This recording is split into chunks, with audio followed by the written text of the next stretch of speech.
আচমকা jackpot lottery বা আচমকা ধন প্রাপ্তির যোগ শনির ক্ষেত্রে এরকমভাবে ফিস চিহ্ন, এটা কিন্তু আচমকা জ্যাকপট বা লটারি বলতে পারেন, বা আচমকা ভাগ্যতার স্বাদ দেয়। এমন কোনো কাজ তাকে রাতারাতি বড়লোক করে তুলতে পারে, মানে 2 বছরের মধ্যে ধনী হয়ে যাওয়া। এরকম অনেকে মনে করে লটারি কাটবো।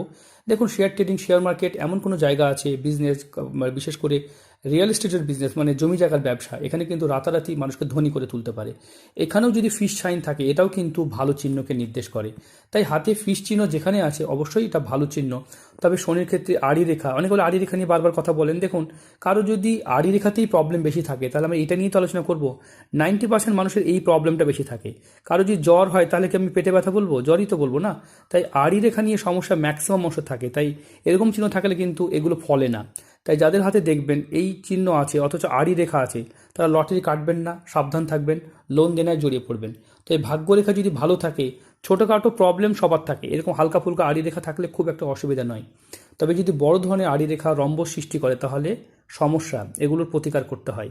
তবে আপনারা যদি এই চিহ্নগুলো থাকে, অত্যন্ত শুভ চিহ্ন, সেটা যে কোনো জায়গায় থাকতে পারে, এরকমভাবে থাকতে পারে, এরকম থাকতে পারে। ফিস চিহ্ন কিন্তু ভীষণভাবে মানুষকে ধনী, আর্থিকভাবে বড়লোক করে তোলে। প্রত্যেকটা হাত আলাদা, প্রত্যেকটা হাতের বিশেষণ আলাদা। যদি এই হাতটায় যদি কোনো কঠোর হাতে হতো, একাধিক কড়া ঘটা থাকতো, তাহলে কিন্তু ফিস চিহ্ন তাকে বদলাতে পারতো না। কারণ হাতের গঠন ধরন প্রকৃতির ওপরে কিন্তু হাত গণনা হয়। তো অনেকে মনে করছে শুধু চিহ্ন থাকলেই হবে, তা নয়। হাতের গঠন ধরন প্রকৃতি অন্যান্য বিষয়কে খুব গুরুত্ব দিয়ে দেখতে হয়। প্রত্যেকটা হাত আলাদা, প্রত্যেকটা হাতের বিশেষণ আলাদা। যারা নিজের হাত বিশ্লেষণ করতে চাইছেন, স্ক্রিনে যে নাম্বার দেখতে পাচ্ছেন, এই নাম্বারে যোগাযোগ করবেন।